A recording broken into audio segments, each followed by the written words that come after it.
arguments sort of outside of a like you mentioned, like outside of a formal debate setting, I don't really see that definition of truth holding making any sense. Well, I mean, I think technically it's the only really sensible definition you can defend. What, whatever else you might call truth, ought better be called something else, maybe. But I don't know. Well, you give me examples. Defeat the definition, or give me something to work with here. The definition for let me just stop for a second. Hello, I'm host Eric. I'm here with Boris. We're recording a video now, and the definition we're talking about is a definition of truth that I often provide people, which is that it's just a status you afford to sentences. We both agree, Boris and I both agree that on some level it's reductionist, that it's not representative of all there is to say about truth, and yet at the same time, I don't think it can. Anyway, that's where we're at. Boris, thoughts? Well, the reductionist thing I definitely stand by. It's you sort of reduced it to just a label and a meaningless one at that. And you can do that with any word. Like it's just this. Truth is just something that you label something with. Like that's all right. But take the not word really a just out. definition. Take the word just out. Truth is a status before the sentences. That's a true sentence right there. It has a truth value of true. It is a status before the sentences. Oh, that's circular. I mean, no. I mean, it is a status before the sentences. Sentences have truth values of either true, not true, or no truth value. So the fact that it's a status before the sentences is not in any dispute. Is it something else beyond that is the only question. I guess, but that's not really a definition then. That's just a... Why is it not a definition? Because it's almost like you're... In a grammar sense, it's a definition. It's not a definition in a dictionary sense. Okay, fine. It's not a complete definition of the word, but it is an accurate description of at least one... It is one accurate way to describe the word. Yeah, I agree with that, but again, not a definition. Okay, I'm not going to accept it being a full definition. Okay, how about this? A proper definition then would say, truth is a status we afford sentences that we don't afford a status of no truth value or false to. How about that one? Oof. I think you'd have to repeat it. So truth is a status we afford to sentences wheresoever those sentences are not afforded a truth value of false or no truth value. God, it feels circular. I might be a little too tired to actually analyze why it is. Okay, but it's... All right, so let's make a little progress here.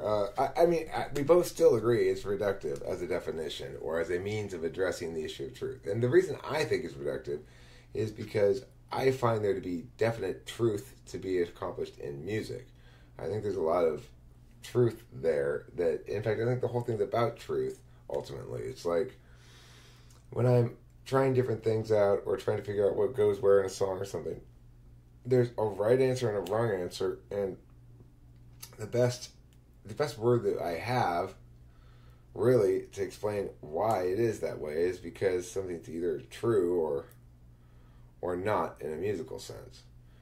A melody or a song is either a entity that is fully formed and true and realized, or it's something less.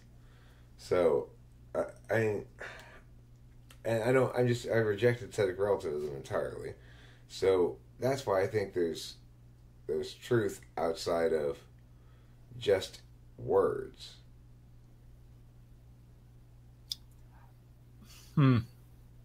Outside of words,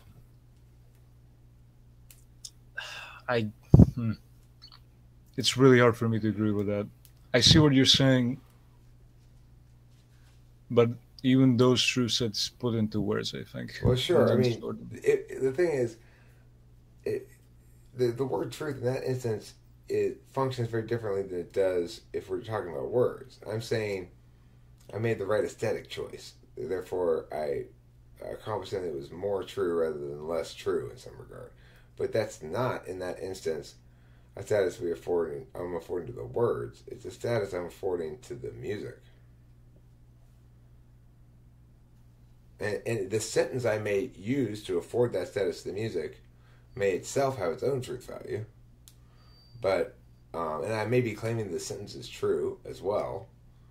But I'm saying this true sentence points to a truth inherent in a musical object that is not, that while referenceable via words, is not conveyed via words. I think you're sort of, in the music example,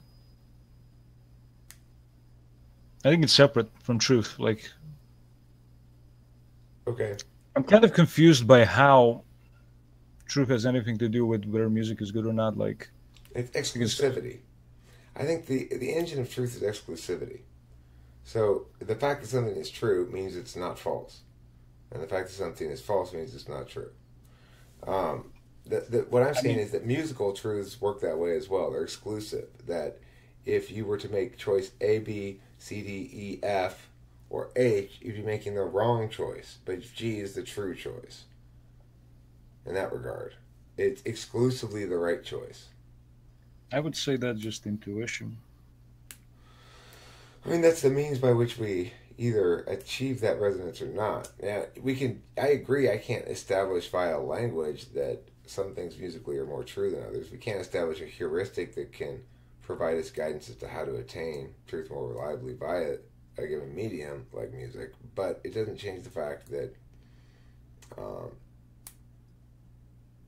I agree that my belief in it is based on my experience, my intuitive experience of doing the things I've been doing for a long time. And it's not based on a logical calculus. That's why I normally don't even bring up this sort of definition of truth. It's not a definition, really. It's an example of truth external to words. But you might say, well, that's not truth.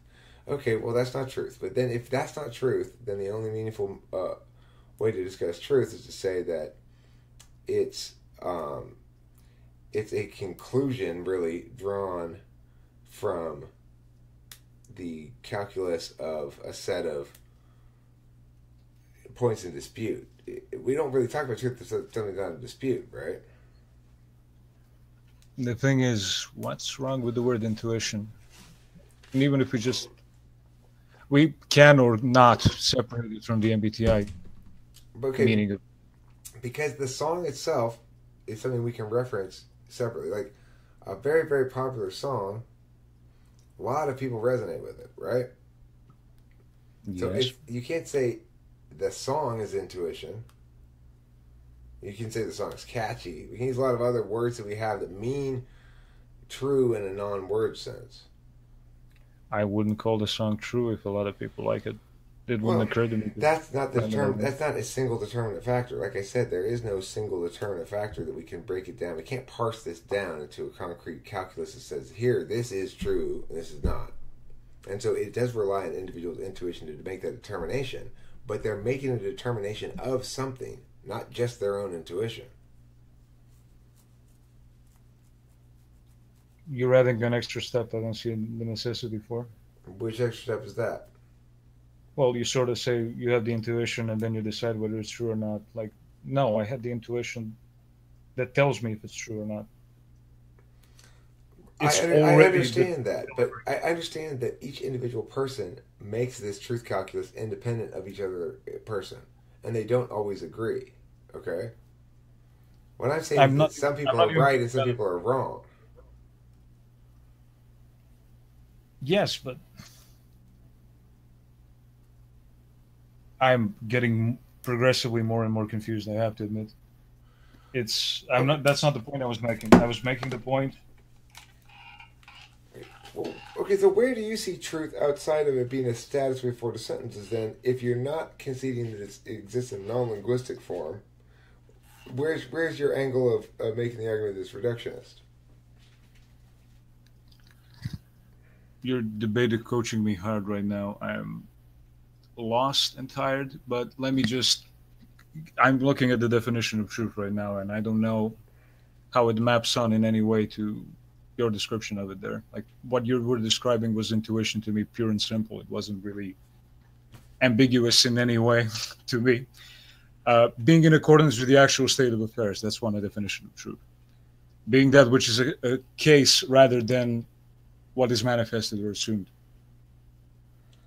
There are two very good definitions of truth. The first definition, wrong with those? The first definition is not a definition at all because actual. I mean, it begs the question, right? It begs the question. It does. It's not useful at all. It begs the question. The second definition is a lot more useful because it contrasts. It understands that we can't articulate the question meaningfully without taking into account there's always an observer. Okay, so you like the definition being that which is the case rather than what is manifest or assumed. Right, because then the assumed thing, it's the assumed part that makes that definition okay. So in other words, because there's an observer who's making an assumption, then in a passage of time, we can determine later on that an assumption proves false, or at least is determined to be attain the status of false by some party. That party then is going to make a calculus about the truth and falsehood of the previously held assumption. Whether it's the third party or the first party, it doesn't matter. The point is, each of those parties is going to afford that status independently, and may not agree, and that's what makes it a status people afford. Yeah, that's fine. Isn't that a better definition of truth? I mean, doesn't that sound like what most people mean? The second definition is fine, but it's not inconsistent with what I'm saying. And in fact, there's a problem with the second definition too, which is the only thing that makes it okay is the assumed thing, which implies the observer, because they're still trying to sidestep it with the manifest part. See, if you want to always contextually define it as a process of status conference by observers, then fine. That's a fine way to do it, but it's the same thing I'm doing.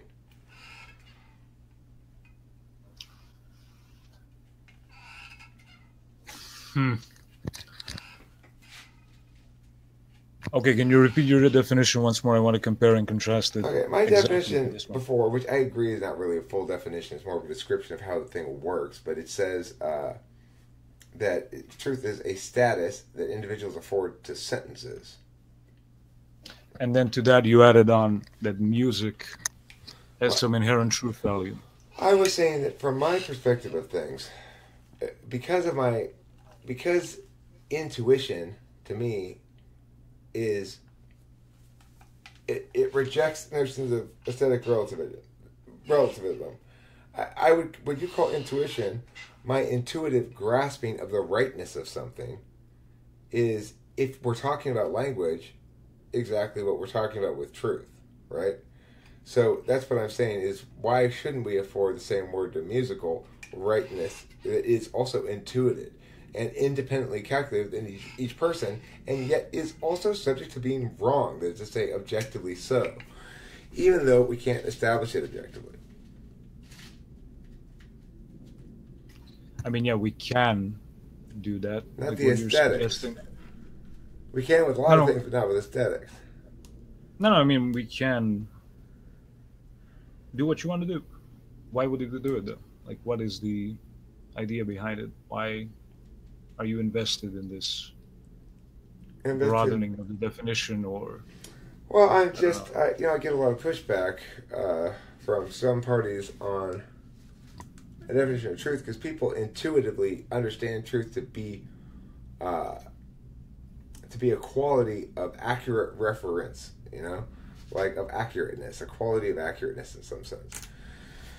That the reason the sentence is true is because it accurately describes the thing it's referencing. But of course, that's not why anything is true.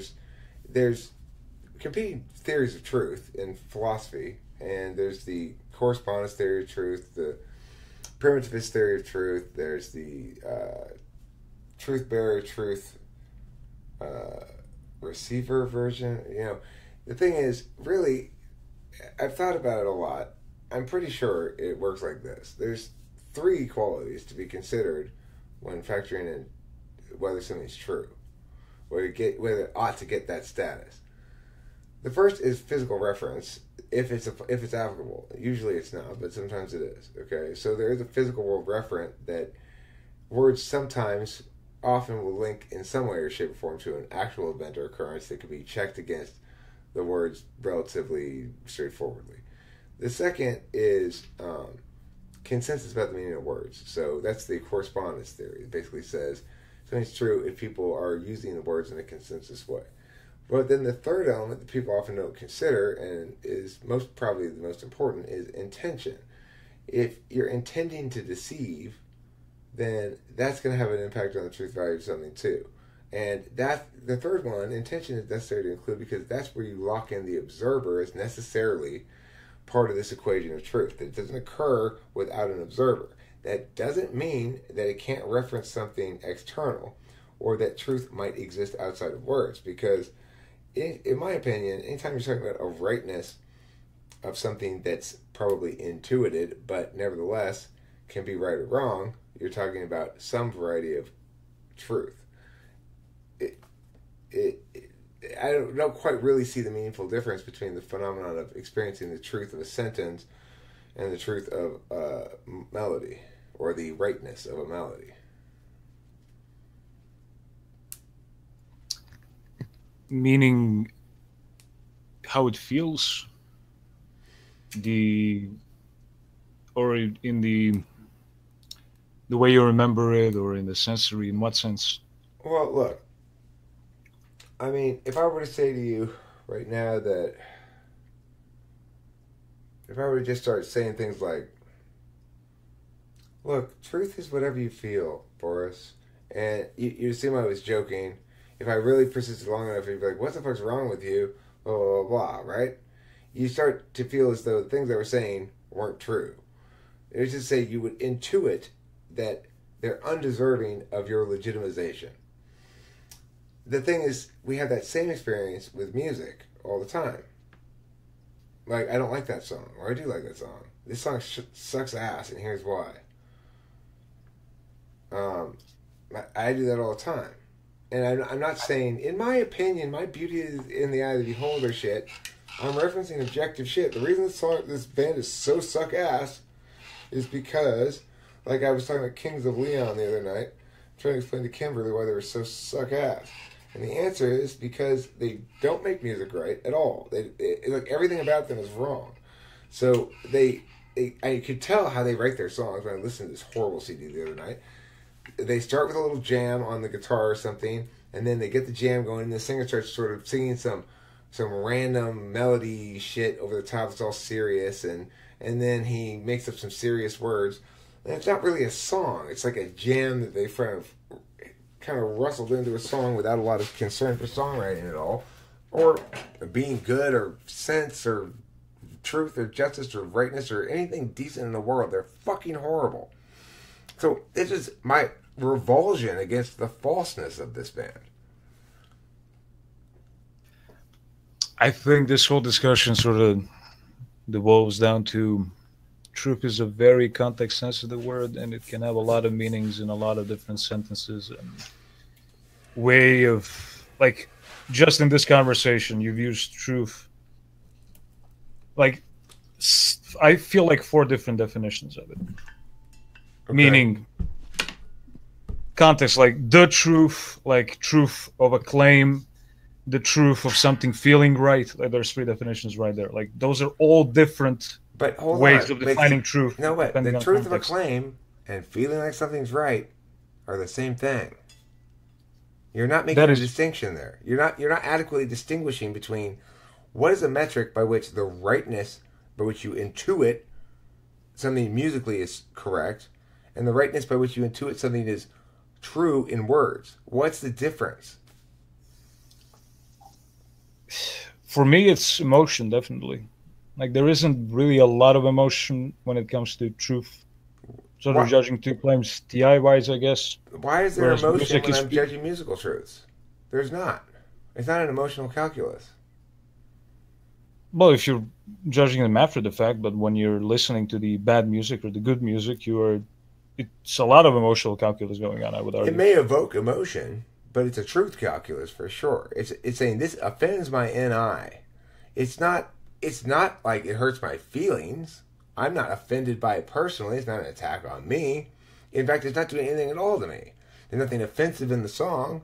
There's nothing actually that these people are doing that's bad, that I ought to dislike them. I don't feel anything about the people at all. I feel something about the band and the music and the songs, but it's not even, is it a feeling? It's a feeling just as much as, the same sort of feeling as when somebody makes a stupid, illogical argument. It's just, it resonates as wrong. I mean, the claim you made that there's no difference between like intuiting that something somebody said is true and a piece of music is good or not. That I would agree that is the same intuition, but you started talking about truth, and that has nothing to do with intuition in my mind. In Okay, any of the definitions of truth. So why does truth not have anything to do with intuition? Because you say it has to do with the it needs to be checked. Checking against the assumption, right? Not intuition is more of a feeling. It's that sort of niggling thing. Okay, but we're checking against the assumption, right?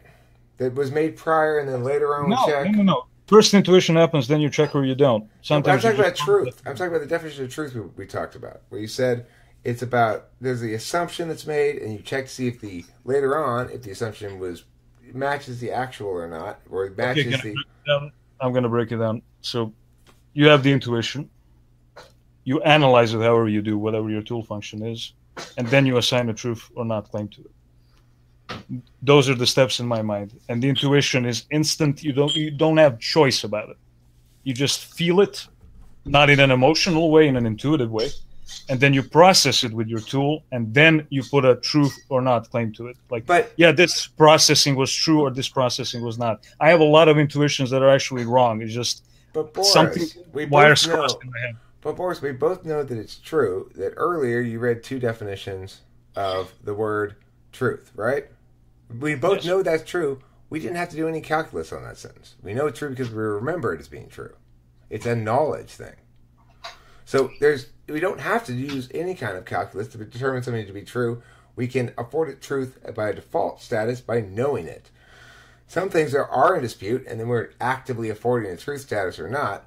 But most things we do it by default because we say everything that comes from our SI, we're going to default to true.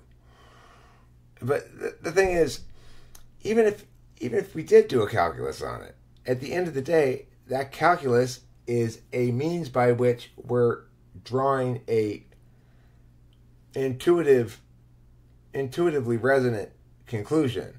Now, rationalizing. I'm not rationalizing. I'm making a good point here. No, I'm not saying you're rationalizing. I'm saying I was agreeing with you. Oh, okay. Rationalizing. What you were describing was rationalization. Right, yeah, okay. You have an intuition and then you rationalize it. Yeah, right. So, I mean, the thing is, whichever way it happens, the point is that most of the time we afford a given position on something truth because it seems like the most likely thing or most consistent with how we think or whatever. It's no more ultimately verifiable or verified. We can see it's sort of like past sort of our best operating procedure tests, but it's all going to be conclusions within individuals at the end of the day, and they're all going to reach those conclusions in ways that work for them. But importantly, some people will be wrong. That's what makes the world okay in general, is that even though it's all within individual observers, so on some level, everything's kind of got this subjective basis underneath it, Some of those people are fucking wrong, and that makes the world okay. Yeah, I've mentioned this many a time at this point, but on this chat, but everything is subjective. We just agree on what is objective between us. And on a societal level, I would say that's science. When you and I are talking, we can sort of break that down and put it back up. But generally, when people have conversations, they agree on the objective, so they don't have to do that fucking laborious work every time. Of like, okay, we both have subjective experiences. Okay, let's now start from the beginning and start agreeing on all these fundamental shit. People don't tend to do that because it's not efficient at all. Well, there are things that are objective, but the thing to remember is that the objectivity and subjectivity, they split on this question of absolute relativism or relative absolutism. So objective stuff is that which is relatively absolute. It attains absolute certainty relative to these other things that we set as meaning this. Assuming this means this, then this is certain. Assuming these things are all that way, right? So it's conditionally certain. Always starting with assumptions. That is my point. It's always, well, this is the thing. We have conditional certainty, okay, which is objectivity. We have causal certainty, which is subjectivity. Because conditionality isn't subject to SE falsification.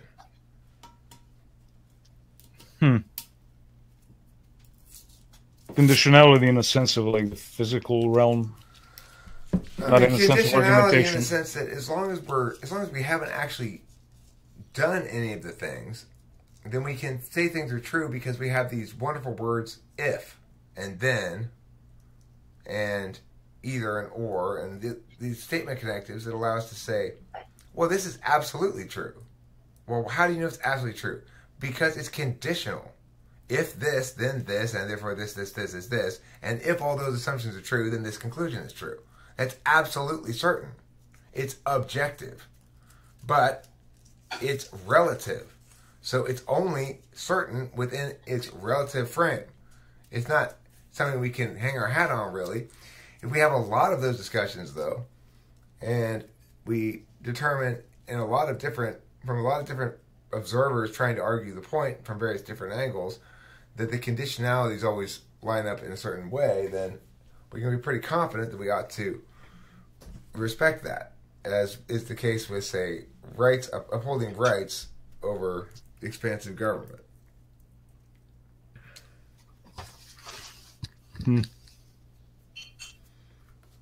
I had a thought, I lost it. I'm too bad. No. Put up flyers around town. Maybe somebody will call you. I've lost a thought.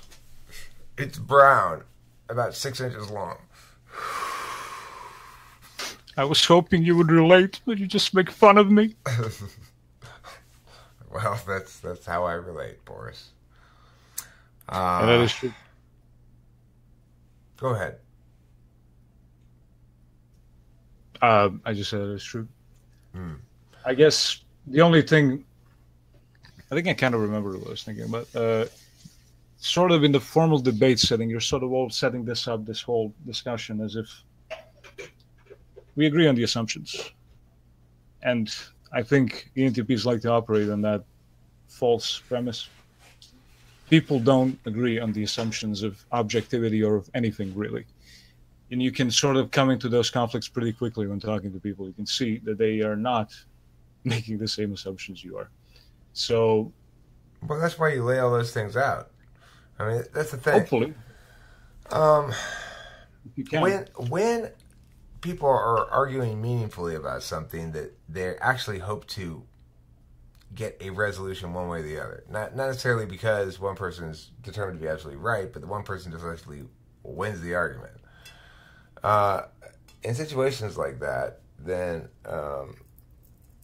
it's always boils down to framework. You've got to establish the framework, and if you win the argument on framework, then you're probably going to win the argument overall. So, like on this one, when we were saying, okay, well, here's my definition of truth that I've been using. I've gotten some pushback from a couple people on it. Let's talk about it. I agree it's a little reductionist, but let's talk about what arguments can we make, basically, to successfully say it's reductionist. And I think the best one you made, which was something I hadn't thought of, which is very insightful, a good argument to make, was that my